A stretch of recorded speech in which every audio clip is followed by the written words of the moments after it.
जय हिंद साथियों, कैसे हैं सब लोग। दोस्तों आज हम लोग एक्स्ट्रा 2025 के पॉइंट ऑफ व्यू से आर्ट ऑफ टीचिंग का पीवाईक्यू क्लास करने वाले हैं। तो जो भी साथी पेपर 1 की तैयारी कर रहे हो या पेपर 2 की तैयारी कर रहे हो, वो सभी साथियों के लिए आज का क्लास काफी इंपॉर्टेंट होने वाला है मेरे साथियों। तो सभी साथी अंत तक बने रहे और जो भी साथी अब तक चैनल को सब्सक्राइब नहीं किए हैं, चैनल को सब्सक्राइब कर दे, वीडियो को लाइक कर दे और अपने दोस्तों में शेयर कर दे। तो दोस्तों आइए हम लोग आज का क्लास शुरू करते हैं। तो आज का क्लास हम लोग का देखिए क्वेश्चन नंबर 1 सभी साथियों को स्क्रीन पर दिख रहा होगा। क्वेश्चन नंबर 1 में देखिए दोस्त क्या बोला जा रहा है। सभी साथी क्वेश्चन को पढ़िए और इसका जवाब कमेंट बॉक्स में लिखिए। इसमें बोला जा रहा है ब्लूम्स टेक्सोनॉमी में कितने प्रमुख डोमेन होते हैं। तो बताइए मेरे साथी, ब्लूम्स टेक्सोनॉमी का प्रमुख कितने डोमेन है। तो इसका हम लोग जानते हैं 3 डोमेन। तो आइए थोड़ा सा हम लोग इस पर विस्तार से चर्चा करते हैं। फर्स्ट होता है हम लोग का कॉग्निटिव, COGNITIVE, कॉग्निटिव डोमेन। क्या होता है मेरे साथी? Cognitive domain. इसको हम लोग हिंदी में क्या कहते हैं? संज्ञानात्मक क्षेत्र। क्या बोलेंगे मेरे साथी? संज्ञानात्मक क्षेत्र। दूसरा क्या है हम लोग का? दूसरा हम लोग का होता है अफेक्टिव डोमेन। क्या होगा? अफेक्टिव डोमेन, जिसको हम लोग क्या बोलते हैं? भावात्मक क्षेत्र।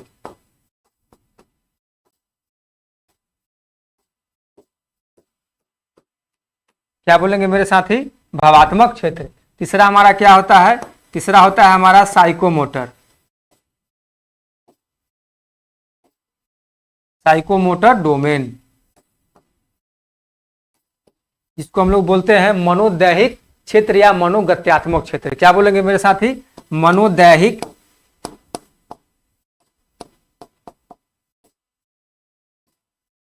या मनोगत्यात्मक।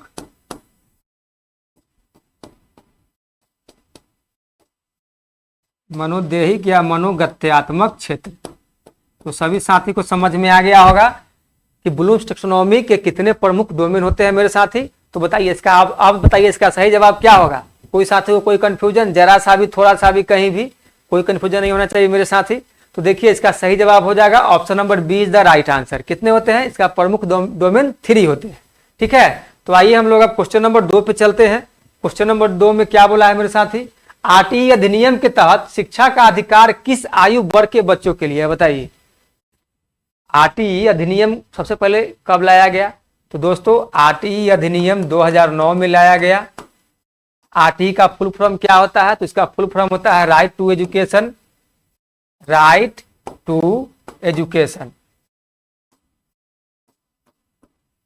अब दोस्तों हमसे क्वेश्चन पूछा जा रहा है कि किस आयु वर्ग के बच्चों के लिए है।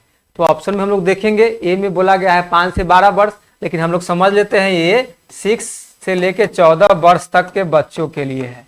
अब देखिए ऑप्शन में कहां आपको दिख रहा है? तो ऑप्शन में दिख रहा है 6 से 14 वर्ष, ऑप्शन नंबर बी। तो option number B is the right answer. ठीक है, चलिए क्वेश्चन नंबर 3 में आइए मेरे साथी। इसमें क्या बोला गया है? इसमें बोला गया है सीसीई का उद्देश्य क्या है। बताइए सीसीई का उद्देश्य क्या है। सबसे पहले समझेंगे कि आखिर सीसीई का फुल फॉर्म होता क्या है, सीसीई क्या है। तो सीसीई का फुल फॉर्म होता है मेरे साथी कंटिन्यूअस एंड कॉम्प्रिहेंसिव इवैल्यूएशन। क्या होगा? Continuous, CONTINUOUS, continuous and comprehensive. Continuous and comprehensive evaluation. ठीक है, तो सभी साथी को दिक्कत नहीं आना चाहिए कहीं भी किसी भी चीज के फुल फॉर्म में। तो क्या होगा मेरे साथी? Continuous and comprehensive evaluation. अब इसका उद्देश्य बताइए। तो ऑप्शन नंबर ए में दिया है परीक्षा परिणाम बढ़ाना, बी में शिक्षार्थियों के सर्वांगीण विकास का मूल्यांकन, सी में शिक्षकों का मूल्यांकन, डी में है पाठ्यक्रम का संशोधन। तो बताइए मेरे साथी इसका सही जवाब क्या होगा? इसका सही जवाब होगा option number B is the right answer.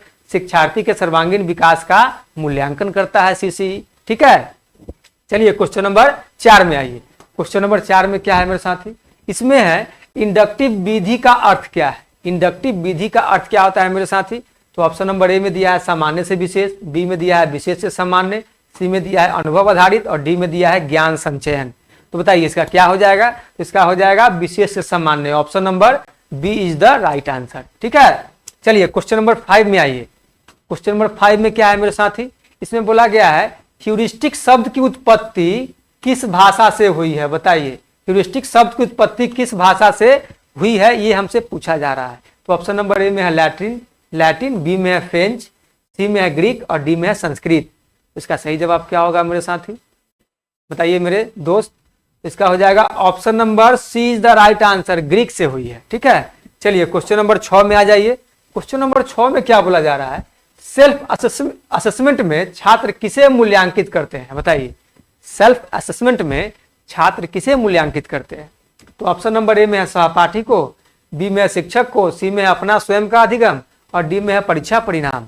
तो बताइए मेरे साथी, इसका सही जवाब हो जाएगा अपना स्वयं का अधिगम। Option number C is the right answer. चलिए क्वेश्चन नंबर 7 में आइए मेरे साथी। इसमें क्या बोला गया है, लेसन प्लानिंग में एम और ऑब्जेक्टिव में क्या अंतर है, ये हमसे अंतर पूछ रहा है। तो ऑप्शन नंबर ए में दिया है कोई अंतर नहीं है। ऑप्शन नंबर बी में दिया है एम्स दीर्घकालिक, ऑब्जेक्टिव संक्षिप्त और मापनीय। सी में दिया है ऑब्जेक्टिव दीर्घकालिक, एम्स संक्षिप्त। डी में दिया है दोनों समान। बताइए मेरे साथी, इसका सही जवाब क्या होगा। इसका सही जवाब होगा option number B is the right answer, aims दीर्घकालिक और ऑब्जेक्टिव संक्षिप्त और मापनीय। ठीक है, सभी साथी को मजा आ रहा है, समझ में आ रहा है। तो दोस्तों कोई भी साथी को जरा सा भी, थोड़ा सा भी, कहीं भी कंफ्यूजन हो, आप लोग बेशक कमेंट बॉक्स को भर दीजिए। चलिए क्वेश्चन नंबर 8 में आइए मेरे साथी। माइक्रो टीचिंग का मुख्य उद्देश्य क्या है, बताइए। माइक्रो टीचिंग का मुख्य उद्देश्य क्या है। तो ऑप्शन नंबर ए में है छात्रों का मूल्यांकन, बी में है शिक्षण कौशल का विकास, सी में है पाठ्यक्रम का संक्षिप्त अध्ययन और डी में है गृह कार्य देना। इसका सही जवाब क्या होगा। इसका सही जवाब होगा शिक्षण कौशल का विकास। Option number B is the right answer. चलिए क्वेश्चन नंबर 9 में आइए मेरे साथी। कंस्ट्रक्टिविज्म सिद्धांत के प्रमुख प्रतिपादक कौन है, बताइए। कंस्ट्रक्टिविज्म सिद्धांत के प्रमुख प्रतिपादक कौन है मेरे साथी। तो ऑप्शन नंबर ए में है पावलोव एंड स्किनर, बी में है जीन पियाजे एंड ले वाइगोस्की, सी में है फोरबेल एंड मोंटेसरी और डी में है ब्लूम एंड क्या है क्रैथवोल। क्या है क्रैथवोल। तो बताइए मेरे साथ इसका सही जवाब क्या होगा। तो सभी साथी को मालूम होना चाहिए कि रचनावाद, कंस्ट्रक्टिविज्म का मतलब क्या होता है, रचनावाद। तो रचनावाद के प्रतिपादक कौन है, तो एक है जीन पियाजे साहब और दूसरा कौन है, लेव वाइगोस्की साहब। तो क्या हो जाएगा option number B is the right answer, Jean पियाजे एंड लेव वाइगोस्की। ठीक है, चलिए क्वेश्चन नंबर 10 में आइए। इसमें क्या है, फॉर्मेटिव असेसमेंट का उद्देश्य क्या है, बताइए। फॉर्मेटिव असेसमेंट का उद्देश्य क्या है। तो इसका सही जवाब क्या होगा मेरे साथी। ऑप्शन नंबर ए में है परीक्षा परिणाम निर्धारित करना, बताइए यही इसका काम है, ये तो गलत है। ऑप्शन नंबर बी में है शिक्षण प्रक्रिया में सुधार करने के लिए निरंतर मूल्यांकन करना। ऑप्शन नंबर सी में है पाठ्यक्रम को बदलना, डी में है शिक्षक प्रशिक्षण। बताइए इसका सही जवाब क्या होगा मेरे साथी। इसका सही जवाब होगा option number B is the right answer, शिक्षण प्रक्रिया में सुधार के लिए निरंतर मूल्यांकन करना फॉर्मेटिव असेसमेंट के तहत आता है। चलिए क्वेश्चन नंबर 11 में आइए। अब क्या आ गया, सबमेटिव असेसमेंट आ गया। तो सबमेटिव असेसमेंट का मुख्य उद्देश्य पूछा जा रहा है, क्या है इसका मुख्य उद्देश्य। तो ऑप्शन नंबर ए में अध्यापक की योग्यता, बी में अधिगम के समग्र मूल्यांकन के लिए, सी में है गृह कार्य का मूल्यांकन और डी में है समूह कार्य का मूल्यांकन। बताइए मेरे साथ इसका सही जवाब क्या होगा। इसका सही जवाब हो जाएगा option number B is the right answer, अधिगम के समग्र मूल्यांकन के लिए सबमेटिव असेसमेंट किया जाता है। चलिए क्वेश्चन नंबर 12 में आइए। डिफरेंशिएटेड इंस्ट्रक्शन का अर्थ क्या है, बताइए। डिफरेंशिएटेड इंस्ट्रक्शन का अर्थ क्या है मेरे साथी, इसका अर्थ हमसे पूछा जा रहा है। तो ऑप्शन नंबर ए में है सभी को समान शिक्षा, सभी को समान शिक्षा,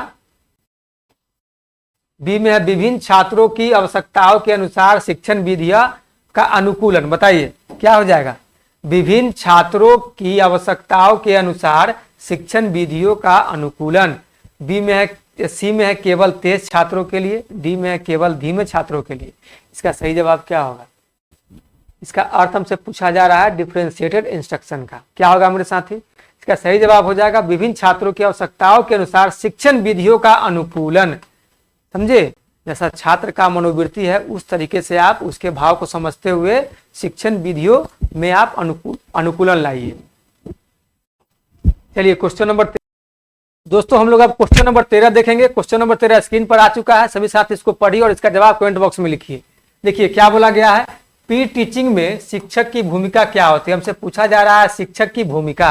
तो ऑप्शन नंबर ए में है मुख्य शिक्षक, बी में है सहायक और मार्गदर्शक, सी में है मूल्यांकनकर्ता और डी में है परीक्षा अधिकारी।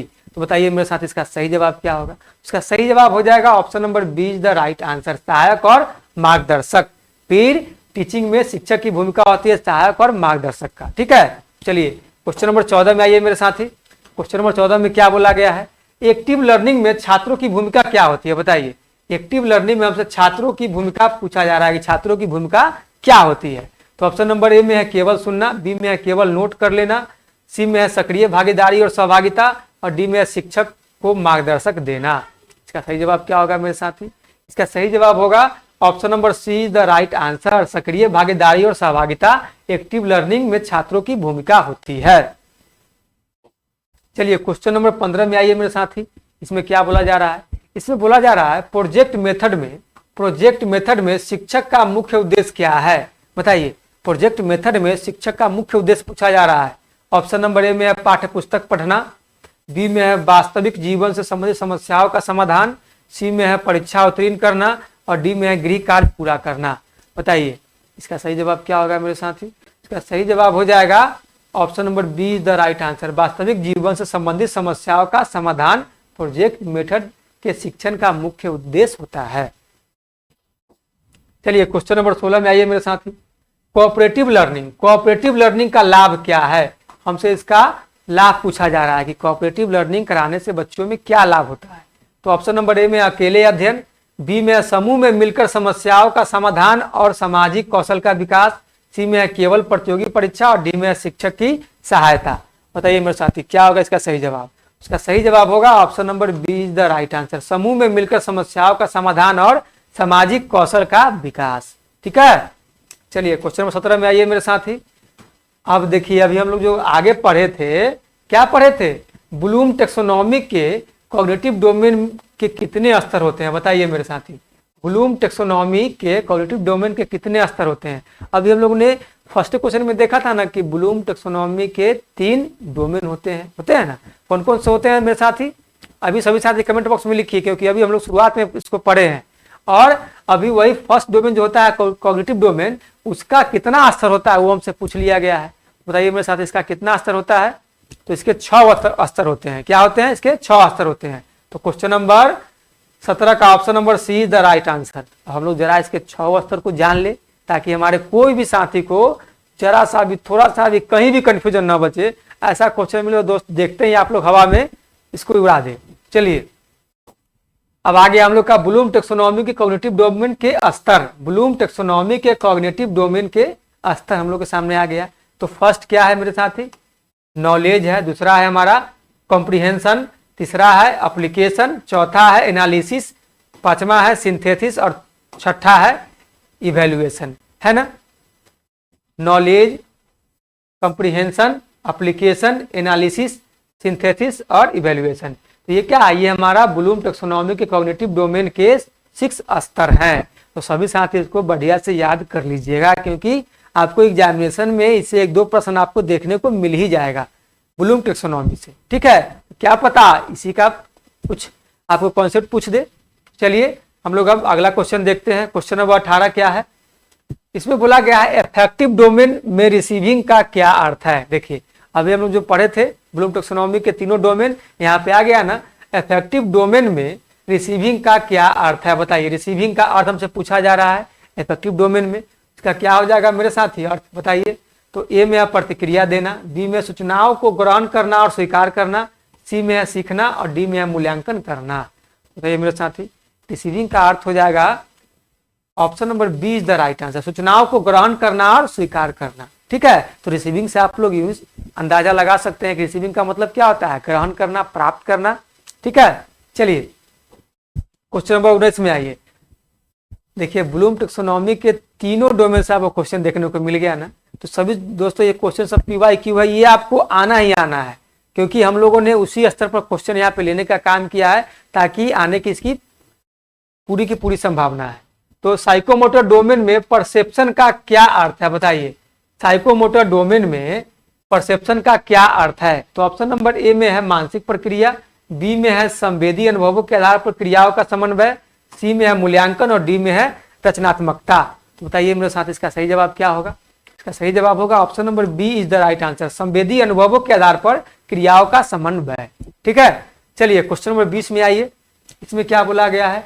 सोक्रेटिक मेथड में प्रश्न पूछने का उद्देश्य क्या है? बताइए। ऑप्शन नंबर ए में है शिक्षक का परीक्षण, बी में है गहन विचार और आत्म मूल्यांकन को प्रोत्साहित करना, सी में है केवल उत्तर प्राप्त करना और डी में है समय बचाना। इसका सही जवाब क्या होगा मेरे साथी? इसका सही जवाब हो जाएगा option number B is the right answer, गहन विचार और आत्म मूल्यांकन को प्रोत्साहित करना। ठीक है, चलिए क्वेश्चन नंबर 21 में आइए, हम लोग देखते हैं इसमें क्या बोला गया है। इसमें बोला गया है मोंटेसरी मेथड में शिक्षक की भूमिका क्या होती है? बताइए। मोंटेसरी मेथड के बारे में सबसे पहले सभी साथी कमेंट बॉक्स में लिखेंगे। अब क्या बोला जा रहा है? इसकी भूमिका पूछा जा रहा है। तो ऑप्शन नंबर ए में है सख्त अनुशासन, बी में है संसाधन प्रदान करना और पर्यावरण तैयार करना, सी में है केवल मूल्यांकन और डी में है परीक्षा लेना। इसका सही जवाब क्या होगा मेरे साथी? बताइए मेरे सखा, मेरे बंधु, मेरे भाई। इसका सही जवाब होगा option number B is the right answer, संसाधन प्रदान करना और पर्यावरण तैयार करना।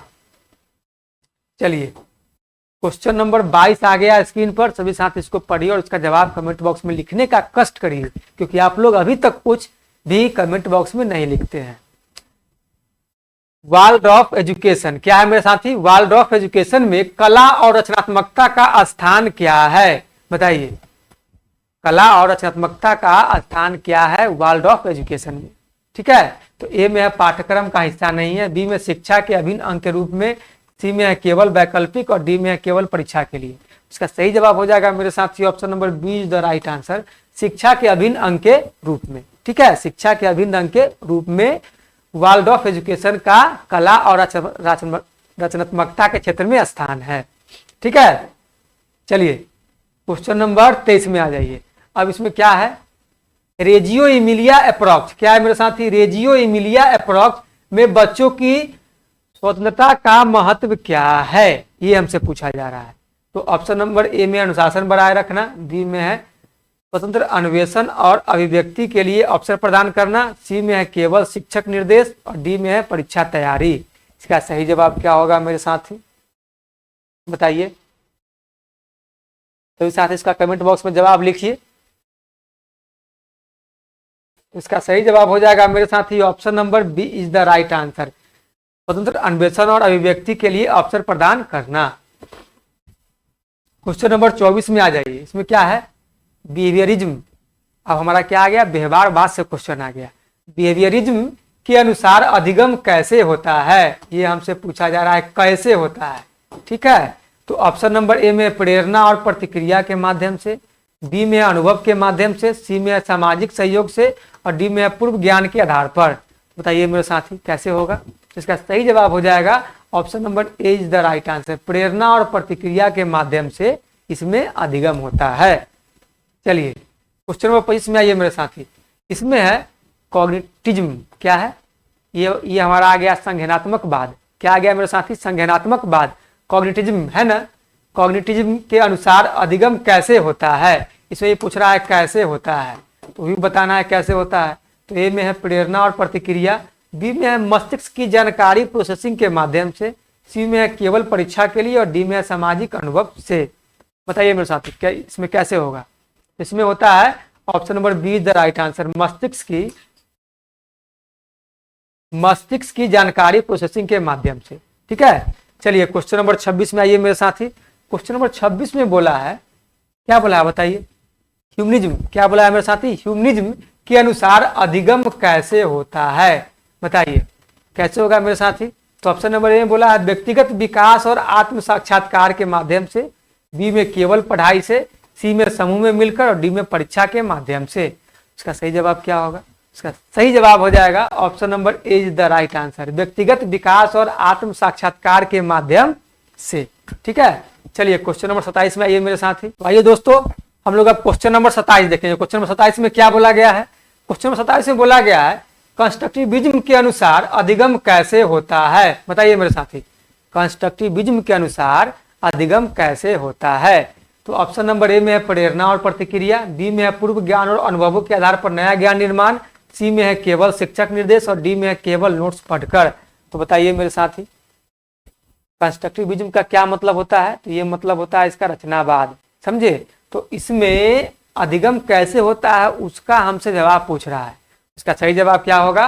पूर्व ज्ञान और अनुभवों के आधार पर नया ज्ञान निर्माण। Option number B is the right answer. ठीक है, चलिए क्वेश्चन नंबर 27 में आइए मेरे साथी। क्वेश्चन नंबर 27 में क्या बोला जा रहा है? इसमें बोला जा रहा है मल्टीपल इंटेलिजेंस के अनुसार कितनी प्रकार की बुद्धिमत्ता मानी जाती है। मल्टीपल इंटेलिजेंस का मतलब क्या होता है? बहुबुद्धि। ठीक है, बहुबुद्धि के अनुसार कितनी प्रकार की बुद्धिमत्ता मानी जाती है।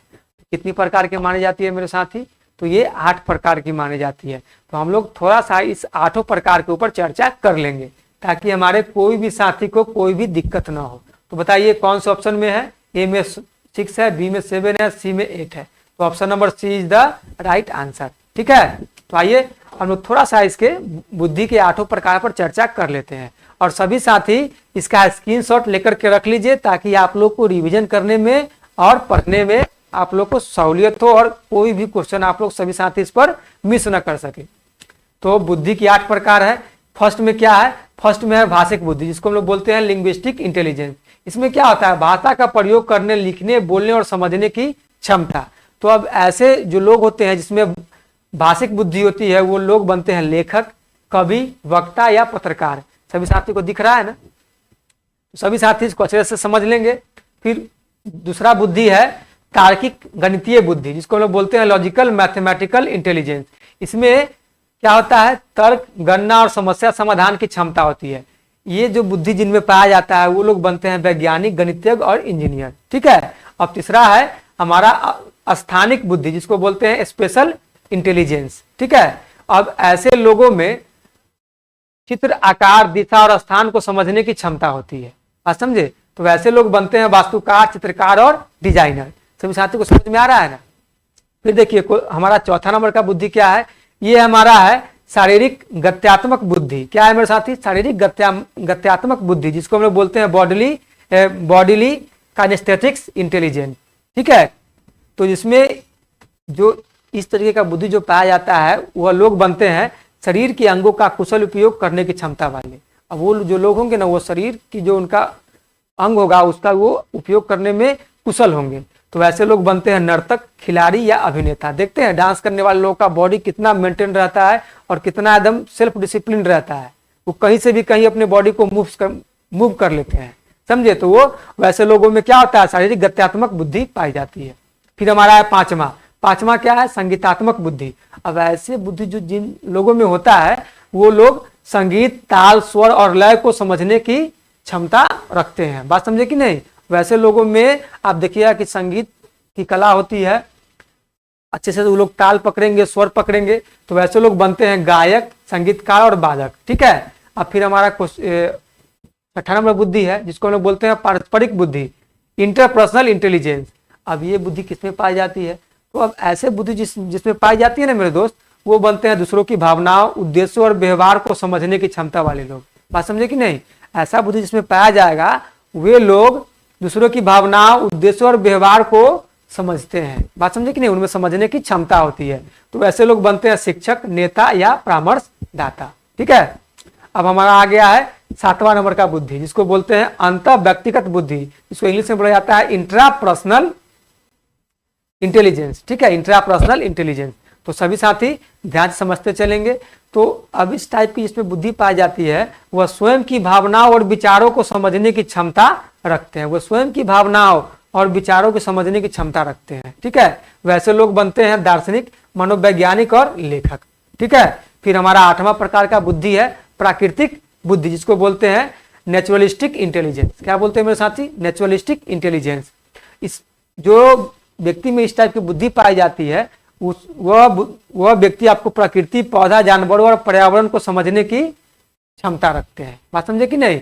वैसे लोग आप देखेंगे कि प्रकृति को, पौधा को, जानवरों को अच्छे से समझते हैं और उसको अच्छे से डिफाइन करते हैं। तो वैसे लोग क्या बनेंगे? तो बनेंगे जीव विज्ञानी, पर्यावरणविद और किसान। तो आशा करते हैं कि सभी साथी को 8 बुद्धि अच्छे से समझ में आ गया होगा। क्योंकि दोस्तों हम लोग इसको इसलिए यहाँ पे लिए क्योंकि आपको यहाँ से आपको 1-2 नंबर के प्रश्न देखने को मिल सकते हैं। ठीक है, चलिए हम लोग अब क्वेश्चन नंबर 29 पे आते हैं। क्वेश्चन नंबर 29 में क्या बोला गया है, लर्निंग स्टाइल में विजुअल शैली के छात्रों के लिए कौन सी विधि उपयुक्त है, बताइए। तो ऑप्शन नंबर ए में है श्रवण आधारित, बी में है चित्र, ग्राफ और चार्ट का उपयोग करना, सी में है केवल चर्चा और डी में है केवल लेखन। इसका सही जवाब क्या होगा मेरे साथी, इसका सही जवाब होगा option number B is the right answer, चित्र, ग्राफ और चार्ट का उपयोग करना। ठीक है, चलिए तो आज के क्लास का हमारा आखिरी क्वेश्चन आ चुका है, क्वेश्चन नंबर 30। अब इसमें क्या बोला जा रहा है, इसमें देखना है क्या बोला जा रहा है, लर्निंग स्टाइल में ऑडियोटोरी शैली के छात्रों के लिए कौन सी विधि उपयुक्त है, बताइए। तो ऑप्शन नंबर ए में है चित्र और चार्ट, बी में है श्रवण सामग्री और चर्चा आधारित शिक्षण विधियां, सी में है केवल लिखित और डी में है केवल प्रोजेक्ट कार्य। बताइए मेरे साथी इसका सही जवाब क्या होगा, इसका सही जवाब होगा option number B is the right answer, श्रवण सामग्री और चर्चा आधारित शिक्षण विधियां। यही हमारा क्या लर्निंग स्टाइल में ऑडियोटोरी शैली के छात्रों के लिए विधि उपयुक्त है। ठीक है, तो बताइए सभी साथी आज का क्लास कैसा लगा, और सभी साथी बताएंगे कि आप सभी साथी का 30 में कितना मार्क्स आ रहा है। आज के सेशन जो भी साथी अभी अटेंड किए हैं वो सभी साथी कमेंट में लिखिएगा कि आपका 30 में कितना मार्क्स आ रहा है, ताकि हमें पता चले कि हमारे सभी साथियों का तैयारी किस लेवल पे हो रखा है। ठीक है दोस्तों, सभी साथी से आग्रह है कि जो भी साथी क्लास को देख रहे हैं सभी साथी चैनल को सब्सक्राइब कर दे, वीडियो को लाइक कर दे और अपने दोस्तों में शेयर कर दे, ताकि जो भी साथ दोस्तों फिर हम लोग मिलेंगे नेक्स्ट क्लास में नए नए प्रश्नों के साथ। आज के लिए इतना ही, धन्यवाद, जय हिंद।